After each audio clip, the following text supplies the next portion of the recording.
Maths கிளீனை தரும் 3 கட்டிகளுடனான Vim maths கட்டி 30 ரூபாய் மேக்ஸ் அமைப்புடன்.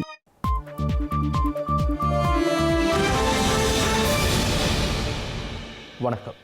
இது ஐபிசி தமிழின் செய்தி நேரம். முதலில் தலைப்புச் செய்திகள்.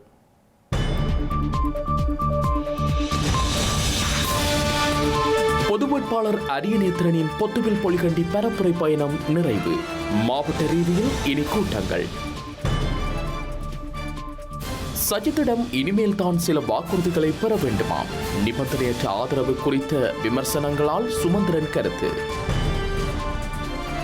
தோட்ட தொழிலாளர்களுக்கு ஒரு நாள் அடிப்படை வேதனம் 1350 ரூபாய். மலேக வாக்குகளுக்காக ரணில் வியூகம். ராஜாங்க அமைச்சர்களை அதிரடியாக நீக்கி வரும் ரணில். இன்றுடன் சேர்த்து 9 அமைச்சர்கள் பதவி விலக்கம். திமுகவை உரசும் விடுதலை சிறுத்தைகளின் மது ஒழிப்பு மாநாடு. எடப்பாடிக்கு நேரடியாக அழைப்பிதழ் வழங்கிய திருமாவளவன். டொனால்ட் ட்ரம்பும் கமலா ஹாரிஸும் இன்று நேரடி சந்திப்பு. அமெரிக்காவை உற்றுநோக்க வைக்கும் விவாத களம்.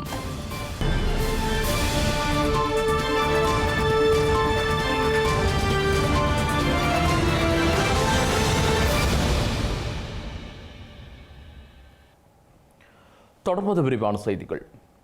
ஸ்ரீலங்கா ஜனாதிபதி தேர்தலில் தமிழ் தேசிய பொது கட்டமைப்பின் சார்பில் களமிறக்கப்பட்டுள்ள தமிழ் பொது வேட்பாளரின் நமக்கு நாமே எனும் தேர்தல் பரப்புரை கூட்டம் இன்று நிறைவடைந்துள்ளது. வடக்கு கிழக்கை உள்ளடக்கி யாழ்ப்பாணத்தின் பொலிகண்டி தொடக்கம் அம்பாறை பொத்துவில் வரை முன்னெடுக்கப்பட்ட பரப்புரை கூட்டமே இன்று நிறைவடைந்துள்ளது. இருப்பினும் தமிழ் தேசிய பொது கட்டமைப்பினால் ஒழுங்கமைக்கப்பட்ட மாவட்ட ரீதியிலான பொதுக்கூட்டங்கள் எதிர்வரும் 18ஆம் தேதி வரை முன்னெடுக்கப்படும் என பொது வேட்பாளர் அரியநேத்திரன் ஐபிசி தமிழுக்கு தெரிவித்தார். ஸ்ரீலங்கா ஜனாதிபதி தேர்தலில் தமிழ் தேசிய பொது கட்டமைப்பின் சார்பில் தமிழ் பொது வேட்பாளராக பாக்கிய செல்வம் அரியநேத்திரன் நிறுத்தப்பட்டு பரப்புரை கூட்டங்கள் வடக்கு கிழக்கை மையப்படுத்தி முன்னெடுக்கப்பட்டு வருகின்றன.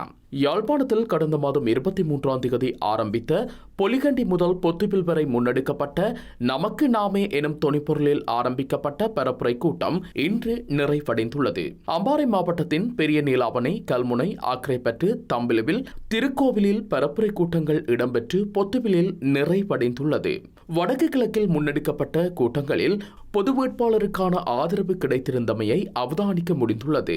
இவ்வாறான நிலையில் எதிர்வரும் 18ஆம் தேதி வரை தமிழ் தேசிய பொது கட்டமைப்பினால் மாவட்ட ரீதியான பொதுக்கூட்டங்கள் ஒழுங்கமைக்கப்பட்டுள்ளன.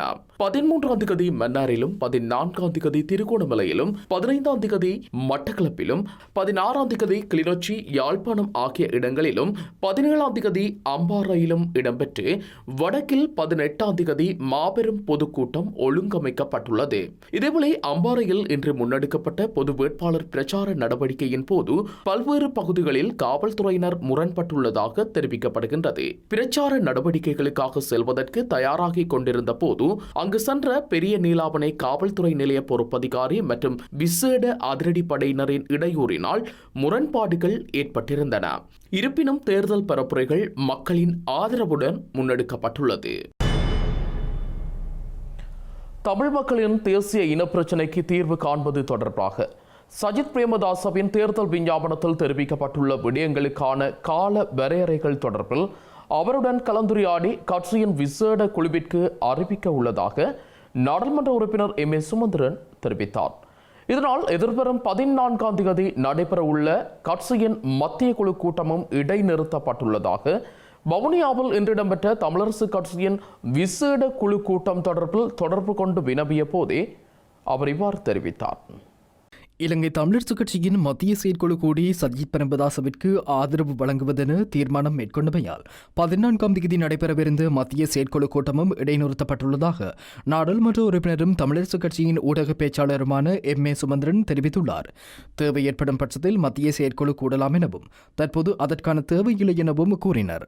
ஏற்கனவே சஜித் பிரேமதாசவிற்கு ஆதரவு தெரிவித்ததன் அடிப்படையில் அவரது தேர்தல் விஞ்ஞாபனத்தில் குறிப்பிடப்பட்டுள்ள மாகாண சபை விடயம், புதிய அரசியலமைப்பை உருவாக்கும் தொடர்பான பல்வேறு விடயங்களை நடைமுறைப்படுத்துவதற்கான காலவரையறை தொடர்பாக அவருடன் கலந்துரையாடி இணக்கப்பாட்டுக்கு வர திட்டமிடப்பட்டுள்ளது. இதன் அடிப்படையில் குறித்த கால வரையறைகள் தொடர்பாக சஜித் பிரேமதாசவுடன் கலந்துரையாடியதன் பின்னர் அதில் எட்டப்பட்ட தீர்மானங்களை இந்த விசேட குழுவிற்கு அறிவிக்கப்படும் என சுமந்திரன் தெரிவித்துள்ளார். எனினும் ஜனாதிபதி தேர்தல் விஞ்ஞாபனங்களை ஆராய்வதற்கான தமிழரசு கட்சியின் விசேட குழு சகல வேட்பாளர்களின் விஞ்ஞாபனங்களையும் மீண்டும் நன்கு ஆராய்ந்து யாருக்கு ஆதரவளிப்பது என்பது குறித்து அறிக்கை ஒன்றை வெளியிட உள்ளதாக கட்சியின் நாடாளுமன்ற உறுப்பினர் சிவஞானம் ஸ்ரீதரன் தெரிவித்தார்.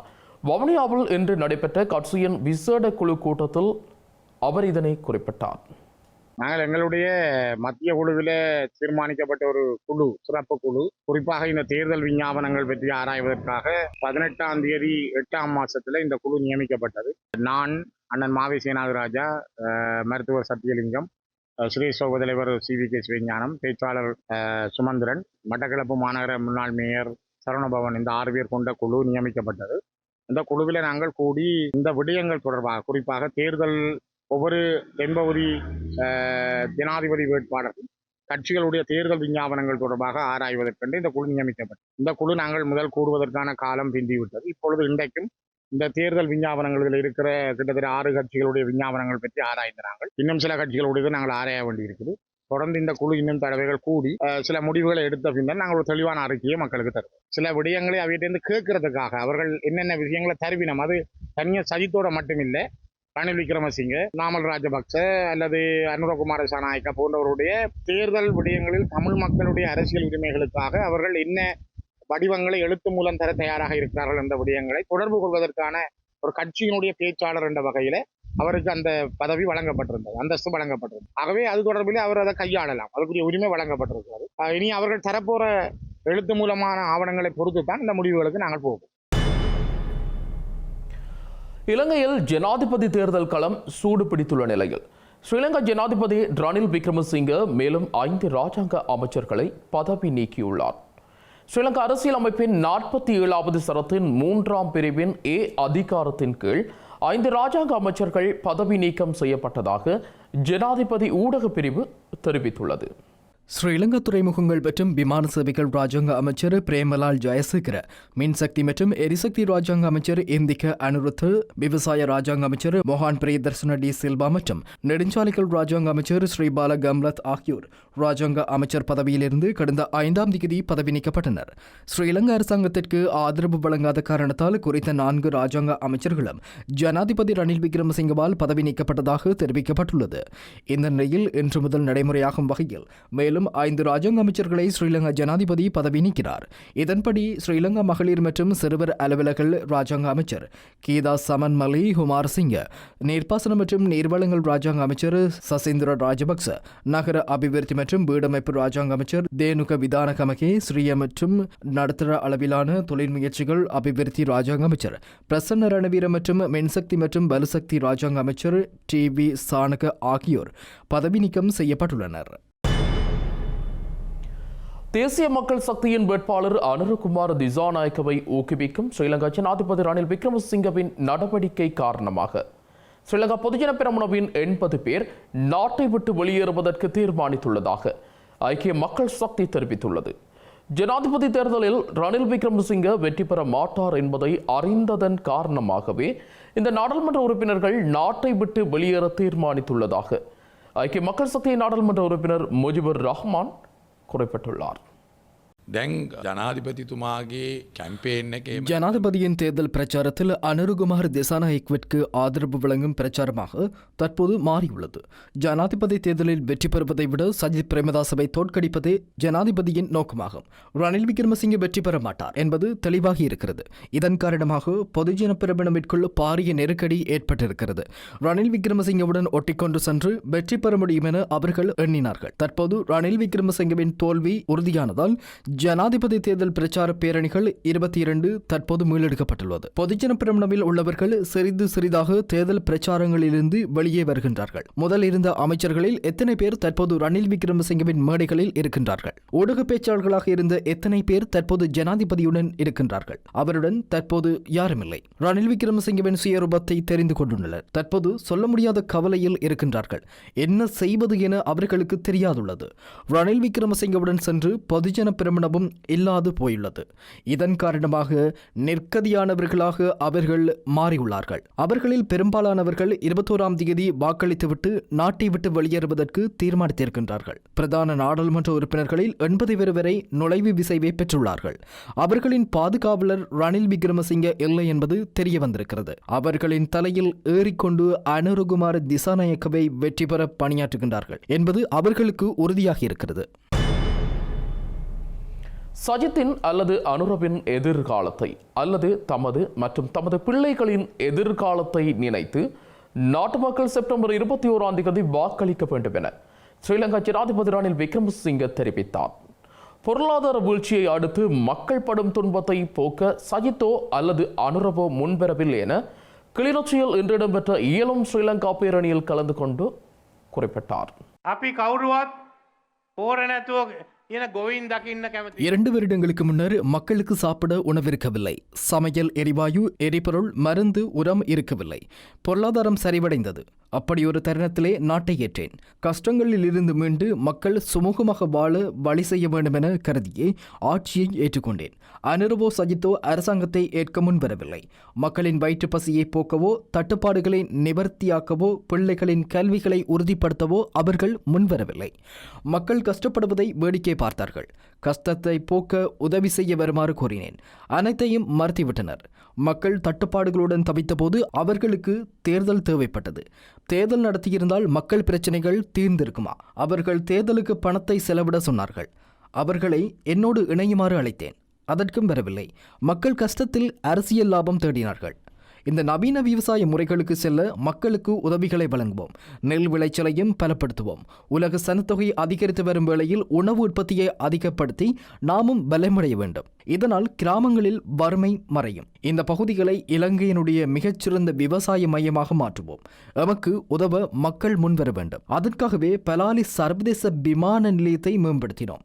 பரந்தன், காங்கேசன்துறை, மாங்குளத்தில் முதலீட்டு வலயங்களை அமைப்போம். சூரிய சக்தி மூலம் மின்சார உற்பத்தி செய்வோம். இந்தியாவிற்கு அதனை விற்பனை செய்யவும் முடியும். அதனால் பலருடைய வாழ்க்கை செழிப்படையும். எண்ணியல் பொருளாதார முறை உருவாக்கப்படும். கிளிநொச்சி பொறியியல் பீடத்தை சுற்றிலும் அமைந்திருக்கக்கூடிய பகுதிகளை மேம்படுத்துவோம். என்னுடைய எதிர்காலத்தை பற்றியோ, சஜித்துடையதோ, அனுரவுடையதோ எதிர்காலத்தை பற்றியோ சிந்திக்காமல் தங்களுடைய எதிர்காலத்தையும் பிள்ளைகளுடைய எதிர்காலத்தையும் சிந்தித்து தீர்மானியுங்கள். அதை பற்றி சிந்தித்து சமையல் எரிவாயு கொள்கலனுக்கு வாக்களியுங்கள். தவறினால் சமையல் எரிவாயு கொள்கலனும் இருக்காது, எதிர்காலமும் இருக்காது. ஐக்கிய மக்கள் சக்தியின் ஊழல் ஒழிப்பு வேலை திட்டத்தின் பங்காளர்களாக ஸ்ரீலங்கா இராணுவத்தினரை இணைத்துக் கொண்டு நாட்டை ஊழலில் இருந்து மீட்டெடுக்கின்ற பயணத்தை முன்னெடுக்க உள்ளதாக ஐக்கிய மக்கள் சக்தியின் ஜனாதிபதி வேட்பாளரும் எதிர்க்கட்சித் தலைவருமான சஜித் பிரேமதாச தெரிவித்துள்ளார். ஸ்ரீலங்கா இராணுவ குடும்பங்களின் பிள்ளைகளுக்கும் வடக்கு கிழக்கில் உள்ள தமிழ் குடும்பங்களின் பிள்ளைகளுக்கும் தனியான வேலை திட்டங்களை உருவாக்க உள்ளதாகவும் அவர் உறுதியளித்துள்ளார்.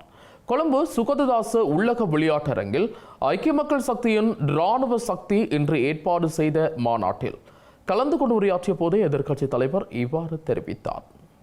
පුංචි අදහස් දැක්වීමක් කරන්නට මා අදහස් කරනවා. நாட்டை பாதுகாப்பதற்கு உயிரை துச்சமாக மதித்து தமது கடமைகளை முன்னெடுக்கின்ற முப்படையினர், காவல்துறையினர், குடிசார் பாதுகாப்பு படையினர் உள்ளிட்ட இராணுவத்தினரை அரசியல் காலங்களில் அரசியல் காற்பந்துகளாக நடத்தப்படுகின்றனர்.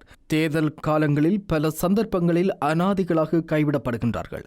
நாடாளுமன்றத்திலும் அதற்கு வெளியிலும் அவர்களது உரிமைகள் குறித்து குரல் எழுப்பியதோடு உரிமைகளை பாதுகாப்பதற்கு ஐக்கிய மக்கள் சக்தி செயற்பட்டிருக்கின்றது. ஐக்கிய மக்கள் சக்தியின் ஊழல் ஒழிப்பு வேலை திட்டத்தின் பங்காளர்களாக இராணுவத்தினரை இணைத்து இந்த நாட்டை ஊழலிலிருந்து மீளெடுக்க பயணத்தின் முன்னோடிகளாக நியமித்துக் கொள்வோம்.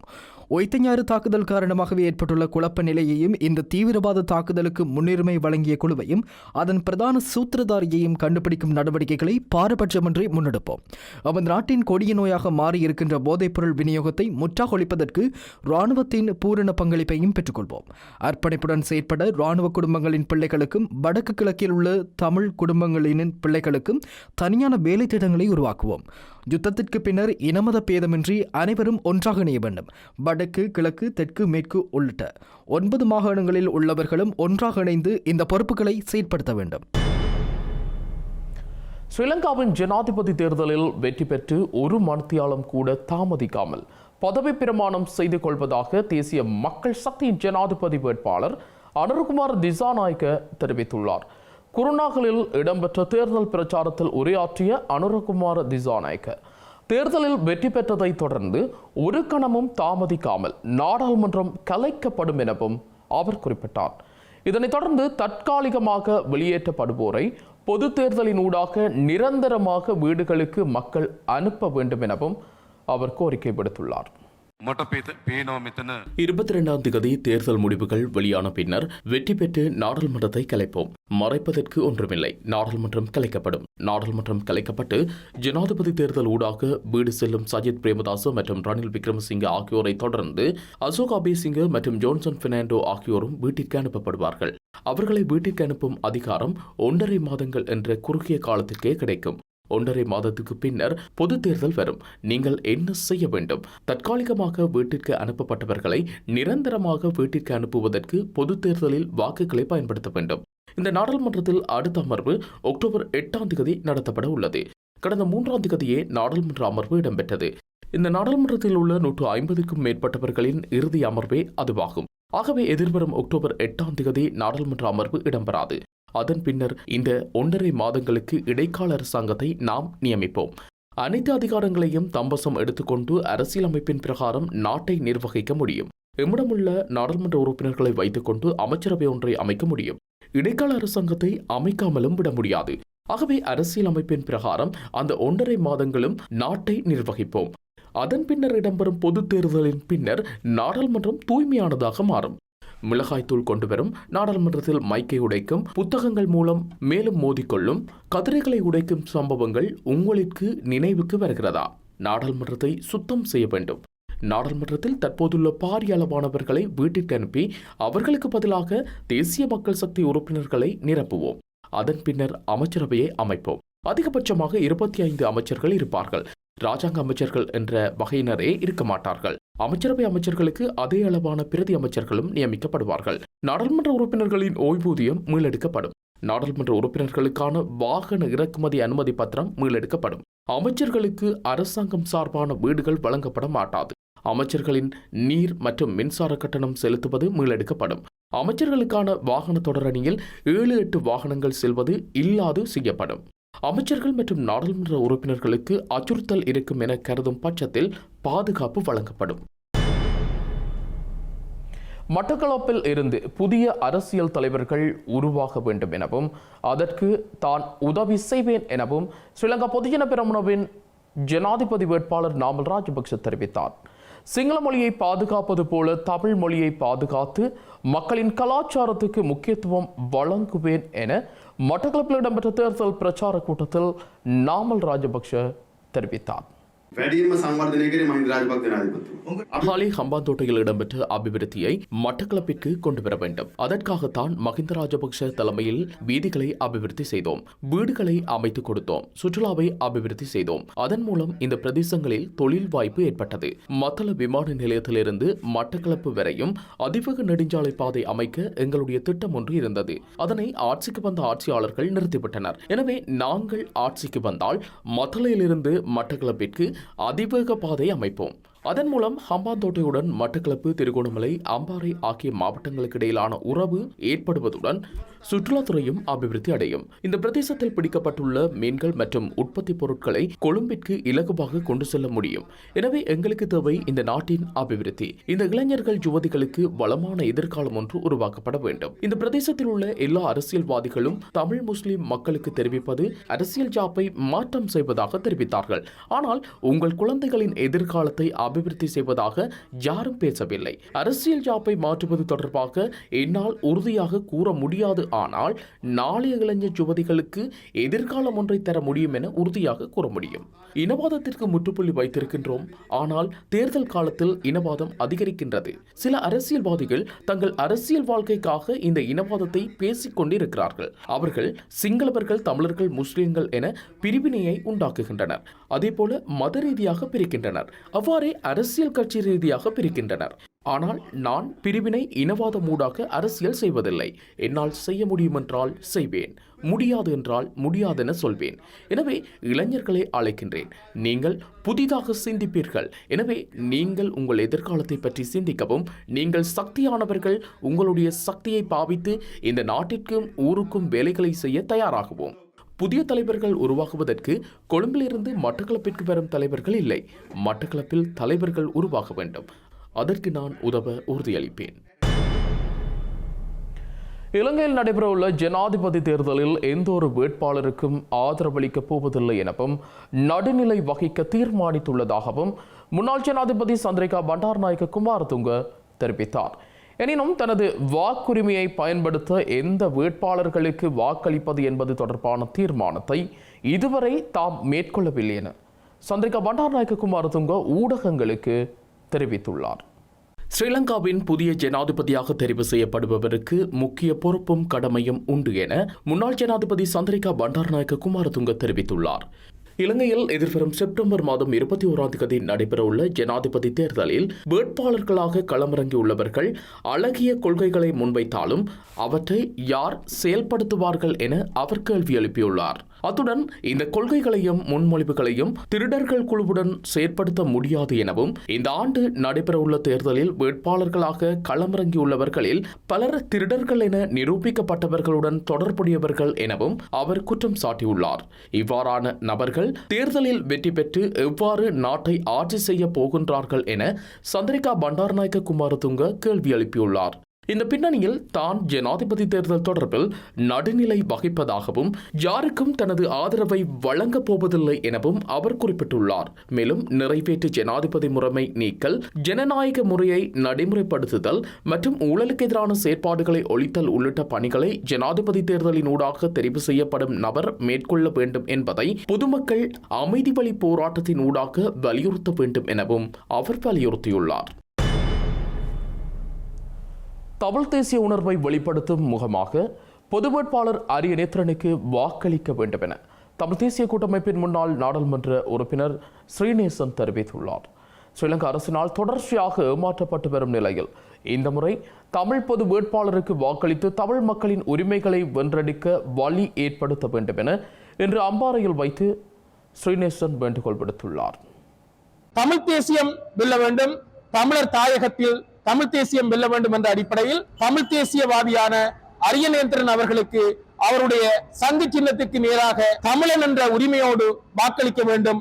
ஏற்கனவே 8 ஜனாதிபதி தேர்தலில் 8 ஜனாதிபதிகளுக்கு நாங்கள் வாக்களித்து ஏமாந்திருக்கின்றோம். 9வது ஜனாதிபதிக்கும் வாக்களித்து நாங்கள் ஏமாற வேண்டும் என்றில்லை. உருப்படியான தீர்வு எதுவும் தராதவர்களுக்கு நாங்கள் சிங்கள தேசியவாதத்தில் நிற்கின்றவர்களுக்கு வாக்களிக்காமல் எங்களுடைய கொள்கை கோட்பாடு சூடு சொரணையோடு கூடிய சங்கு சின்னத்தில் போட்டியிடுகின்ற அரியநேத்திரன் அவர்களுக்கு வாக்களிக்க வேண்டும், சங்கு சின்னத்துக்கு வாக்களிக்க வேண்டும் என்று உரிமையோடு தமிழ் மக்களிடம், தமிழ் பேசும் மக்களிடம், அது வடக்கு கிழக்கில் மாத்திரமல்ல ஏனைய மாவட்டங்கள் மலையகம் சார்ந்த உணர்வுள்ள சகல தமிழர் மக்களுக்கும் இந்த உரிமை குரலை கேட்கின்றேன். சங்குக்கே வாக்களியுங்கள்.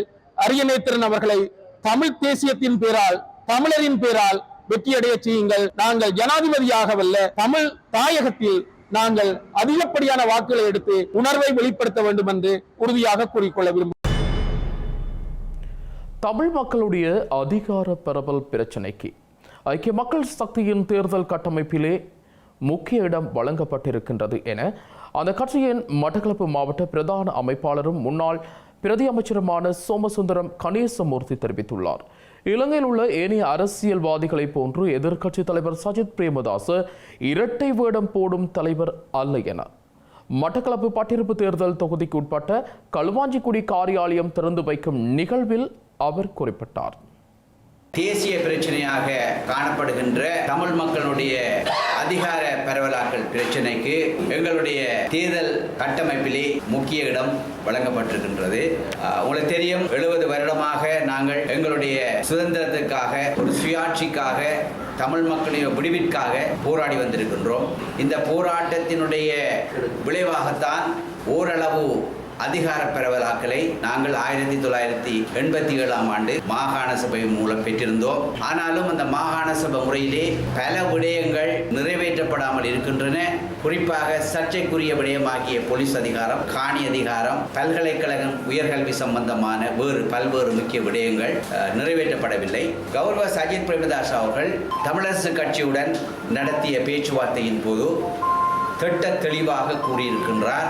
தான் பதவியேற்று இந்த நாட்டின் ஜனாதிபதியாக தெரிவு செய்யப்பட்டதன் பின்னர் இந்த 13வது சரத்தை முற்றாக அமுல் நடத்துவதாக ஏற்றுக்கொண்டிருக்கின்றார். இது வாய்ப்பேச்சில் அல்ல, இது நடைமுறைப்படுத்துவதற்குரிய நிலைப்பாட்டை அவர் கொண்டிருக்கிறார். ஏனைய தலைவர்களைப் போன்று அவர் இரட்டை வேடம் பூணும் ஒரு தலைவர் அல்ல. அவர் சொல்வதை செய்பவர். அகில இலங்கை மக்கள் காங்கிரசின் உறுப்பினர்கள் சிலர் ஜனாதிபதி தேர்தலில் ரணில் விக்ரமசிங்கவிற்கு ஆதரவு வழங்கினாலும் கட்சியை தொடர்ந்தும் பலமாக உள்ளதாக கட்சியின் தலைவர் ரிசாட் பதியுதீன் தெரிவித்தார். இதனால் எதிர்காலத்தில் நடைபெறும் நாடாளுமன்ற தேர்தலில் கட்சி 10 ஆசனங்களை கைப்பற்றும் என மன்னாரில் இடம்பெற்ற ஊடக சந்திப்பில் அவர் தெரிவித்தார். கட்சியிலிருந்து ஒரு சிலர், கட்சியுடைய முன்னாள் தவிசாளர் உட்பட ஒரு சிலர் கட்சியை விட்டு சென்று கட்சியுடைய முடிவுக்கு கட்டுப்படாமல் ரணில் விக்ரமசிங்கவுக்கு ஆதரவு வழங்குவதாக அறிவித்திருக்கிறார்கள். அது கட்சியை பொறுத்தவரையில் எந்த ஒரு பாதிப்பையும் ஏற்படுத்த போவதில்லை. அவர்கள் அவ்வாறான ஒரு முடிவை கட்சியுடைய முடிவுக்கு மாற்றமாக எடுத்திருக்கிறார்கள். அவர்களுக்கு ஒரு அங்கீகாரத்தை கட்சியுடைய ஆதரவாளர்கள் வழங்கி கௌரவப்படுத்தினார்கள். ஆனால் அவர்கள் அவருடைய மக்களையும் கட்சி தலைமையும் கட்சியையும் விட்டுவிட்டு போனது கட்சிக்கும் கட்சி தலைமைக்கும் மக்களுக்கும் செய்த துரோகமாகும். கட்சியுடைய முடிவை பொறுத்தவரையிலே எந்த மாற்றமும் இல்லை. கட்சி இன்னும் பலமாக சஜித் பிரேமதாசவுடைய வெற்றிக்காக என்னுடைய மாவட்டத்தில் உள்ள ஆதரவாளர்களும் வேட்பாளர்களும் ஏனைய உறுப்பினர்களும் செயல்படுவதை காணக்கூடியதாக இருக்கிறது. இன்ஷா அல்லாஹ் பாராளுமன்ற தேர்தல் ஒன்று நடக்குமாக இருந்தால் 10 பாராளுமன்ற உறுப்பினர்களோடு அகில இலங்கை மக்கள் காங்கிரஸ் பாராளுமன்றத்திலே அங்கம் வகிக்கும் என்ற நம்பிக்கை எமது கட்சிக்கு ஏற்பட்டிருக்கிறது. கொழும்பு கோட்டை தொடருந்து நிலையத்திற்கு அருகில் இடம்பெற்ற ஆர்ப்பாட்டத்தின் போது அனைத்து பல்கலைக்கழக மாணவர் ஒன்றியத்தின் அழைப்பாளர் மதுசன் சந்திரஜித் உட்பட்ட பலர் ஸ்ரீலங்கா காவல்துறையினரால் கைது செய்யப்பட்டுள்ளனர். இந்த ஆர்ப்பாட்டத்தின் போது தேர்தல்கள் ஆணைக்குழுவின் அதிகாரியுடன் ஆர்ப்பாட்டக்காரர்கள் முரண்பட்டதை அடுத்து காவல்துறையினர் அவர்களை பலப்பிரயோகம் மேற்கொண்டு அங்கிருந்து கலைத்துள்ளனர். உத்தேச கல்விக் கொள்கைகளை கட்டமைப்பு மற்றும் தனியார் மருத்துவக் கல்லூரிகளை நிறுவுவதற்கு எதிராக இன்று போராட்டம் ஒன்று முன்னெடுக்கப்பட்டுள்ளது. இந்த போராட்டத்தில் பிக்கு மாணவர்கள் உள்ளிட்ட அனைத்து பல்கலைக்கழக மாணவர்கள் பங்கேற்று எதிர்ப்பு கோஷங்களை எழுப்பியுள்ளனர். இதன்போது பாதுகாப்பிற்காக நிறுத்தப்பட்ட ஸ்ரீலங்கா காவல்துறையினருடன் ஆர்ப்பாட்டத்தில் ஈடுபட்டவர்கள் முரண்பட்டனர். இதன்போது தள்ளுமுள்ளு ஏற்பட்டதை அடுத்து அனைத்து பல்கலைக்கழக மாணவர் ஒன்றியத்தின் அழைப்பாளரை காவல்துறையினர் கைது செய்துள்ளனர். கல்வி தொடர்பான பிரச்சினை குறித்து பேசுவதற்கு தாம் வருகை தந்தபோது இவ்வாறான ஒடுக்குமுறைகளையே மேற்கொள்வதாக மதுசன் சந்திரஜித் குற்றம் சுமத்தியுள்ளனர். ரணில் விக்ரமசிங்கவிற்காகவே ஸ்ரீலங்கா பாதுகாப்பு தரப்பினர் பணியாற்றுகின்றனர் எனவும் அவர்கள் சாடியுள்ளனர். ஜனாதிபதி இருக்கும் வரை இவ்வாறான விடயங்கள் முடிவுக்கு வராது எனவும் எனினும் தாம் இந்த விடயத்தை கைவிடப் போவதில்லை எனவும் மதுசன் சந்திரஜித் சூளுரைத்துள்ளனர். இதனையடுத்து சம்பவ இடத்திற்கு சென்றிருந்த தேர்தல் ஆணைக்குழுவின் அதிகாரி தேர்தல் காலத்தில் ஆர்ப்பாட்டங்கள் அல்லது ஊர்வலங்களுக்கு அனுமதி வழங்கப்படாது என ஆர்ப்பாட்டக்காரர்களிடம் தெரிவித்தார். அத்துடன் கலைந்து செல்லுமாறு தேர்தல் ஆணைக்குழுவின் அதிகாரி விடுத்த அறிவுறுத்தலை புறக்கணித்த ஆர்ப்பாட்டக்காரர்கள் அவருடனும் முரண்பட்டு தமது எதிர்ப்பை தொடர்ந்து வெளிப்படுத்தினர். அத்துடன் கைது செய்யப்பட்ட அனைத்து பல்கலைக்கழக மாணவர் ஒன்றியத்தின் அழைப்பாளர் மதுசன் சந்திரஜித்தையும் விடுதலை செய்யுமாறு வலியுறுத்தினர். தற்போதுள்ள சூழலை காவல்துறையினருடன் இணைந்து தேர்தல்கள் ஆணைக்குழுவே முகாமைத்துவம் செய்ததாக குறிப்பிட்டுள்ள தேர்தல் ஆணைக்குழு அதிகாரி அதியுச்ச அதிகாரத்தை பயன்படுத்த முடியும் எனவும் குறிப்பிட்டுள்ளார். குழப்பங்கள் ஏற்படாமல் நியாயமான முறையில் தேர்தலை நடத்துவதற்கே தாம் முயற்சிப்பதாகவும் அவர் கூறினார். இதனையடுத்து பல பிரயோகம் மேற்கொண்ட காவல்துறையினர் ஆர்ப்பாட்டக்காரர்களை அங்கிருந்து கலைத்ததைத் தொடர்ந்து அனைத்து பல்கலைக்கழக மாணவர் ஒன்றிய மாணவர்கள் பேருந்து மற்றும் தொடருந்துகளில் ஏறி அங்கிருந்து சென்றனர். ஜனாதிபதி தேர்தலில் மலையக மக்களின் வாக்குகளை பெற்றுக்கொள்ளும் வகையில் பெருந்தோட்ட தொழிலாளர்களுக்கு இன்று முதல் 1350 ரூபாய் அடிப்படை சம்பளம் வழங்கப்பட்டுள்ள நிலையில் அதை பெற்றுக் கொடுக்க நடவடிக்கை மேற்கொண்ட ஸ்ரீலங்கா ஜனாதிபதி ரணில் விக்ரமசிங்கவிற்கு இலங்கை தொழிலாளர் காங்கிரசின் தலைவரும் கிழக்கு மாகாண ஆளுநருமான செந்தில் தொண்டமான் நன்றி தெரிவித்துள்ளார்.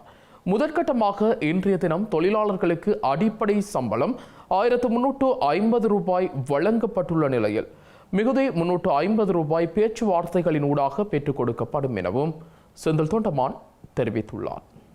இன்னைக்கு தோட்ட தொழிலாளர்களுக்கு 1350 ரூபா அடிப்படை சம்பளம் சொல்லி சம்பள நிர்ணய சபை ஊடாக இலங்கை தொழிலாளர் காங்கிரஸ் பெற்றுக் கொடுத்துருக்குது. அதுக்கு கம்பெனிகளும் கடைசியாக பெரிய வாக்குவாதத்துக்கு இடையில் கடைசியாக அவங்க ஒத்துக்கிட்டாங்க. நாளை முதல் 1350 ரூபா அடிப்படை சம்பளம் தோட்ட தொழிலாளர்களுக்கு வழங்கப்படும். மீதி இருக்க 350 ரூபா கம்பெனிகள் கொடுத்த ப்ரொபோசல் அதை நாங்கள் ஏற்றுக்கக்கூடிய சூழ்நிலை இல்லை. ஏன்னா அது தோட்ட தொழிலாளர்களுக்கு சாதகமான ப்ரொபோசல் இல்லை. இலங்கை தொழிலாளர் காங்கிரஸை பொறுத்தவரை எந்த ப்ரொபோசலும் தோட்ட தொழிலாளர்களுக்கு சாதகமற்ற ப்ரொபோசல் நாங்கள் ஆதரிக்க மாட்டோம். அதனால் அது இனி வர பேச்சுவார்த்தையில் அது பேசப்பட்டு எப்படி நாங்கள் சொன்ன 1350 ரூபா அடிப்படை சம்பளமும் மீதி 350 ரூபா நாங்கள் வாங்கி கொடுப்போம்னு வாக்குறுதி கொடுத்தோமோ அதை அவ்வாறே இன்றைக்கி ஜனாதிபதி ரணில் விக்ரமசிங்கே அவர்களோட வழிகாட்டலிலும் அவரோட ஆதரவோடு இன்றைக்கி தோட்ட தொழிலாளருக்கு இலங்கை தொழிலாளர் காங்கிரஸ் 1350 ரூபா சம்பளத்தை பெற்றுக் கொடுத்துருக்குது. அடிப்படை சம்பளம் நாளை முதல் 1350 ரூபா அடிப்படை சம்பளமாக உயர்ந்துள்ளது. மற்ற 350 ரூபா எதிர்காலங்களில் கண்டிப்பாக நாங்கள் பேச்சுவார்த்தை மூலமாக அதை பெற்று. பிரிக்ஸ் நாடுகளின் பட்டியல் மற்றும் அதன் அபிவிருத்தி வங்கியுடன் இணைவது தொடர்பாக ஸ்ரீலங்கா அரசாங்கத்தின் யோசனைக்கு இன்று ஸ்ரீலங்கா அமைச்சரவை அனுமதி வழங்கியுள்ளது. இந்த நடவடிக்கையை மேற்கொள்வதற்காக பரிந்துரைகளை மேற்கொள்வதற்காக அமைக்கப்பட்ட அதிகாரிகள் குழுவின் யோசனைக்கு அமைய இந்த தீர்மானம் மேற்கொள்ளப்பட்டதாக தெரிவிக்கப்பட்டுள்ளது. மேலும் சில உள்நாட்டு செய்திகள் தொடர்கின்றன.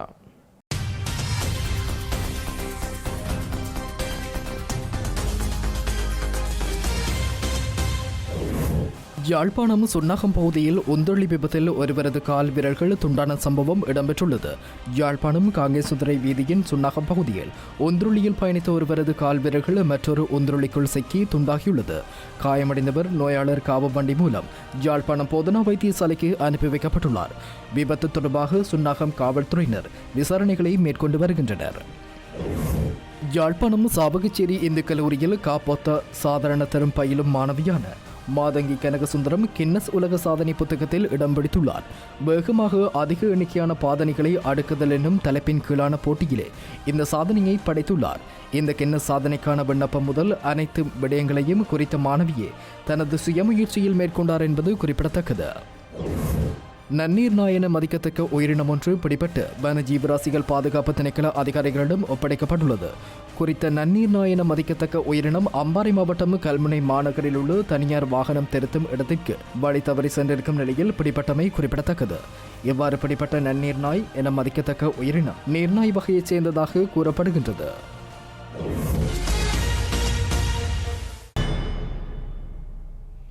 செய்திகளின் நிறைவாக மீண்டும் தலைப்புச் செய்திகள்.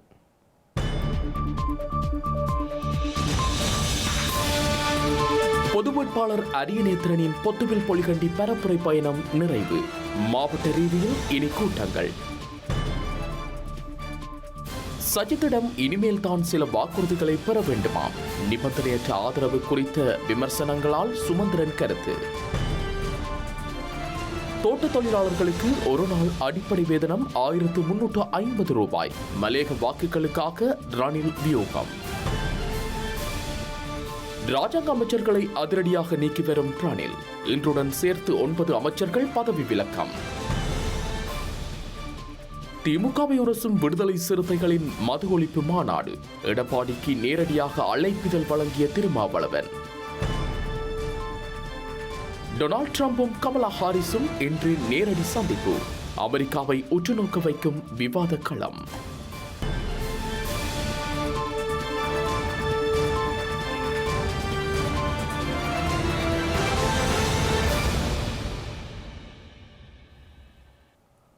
இத்துடன் ஐபிசி தமிழின் செய்தி நேரம் நிறைவடைகிறது.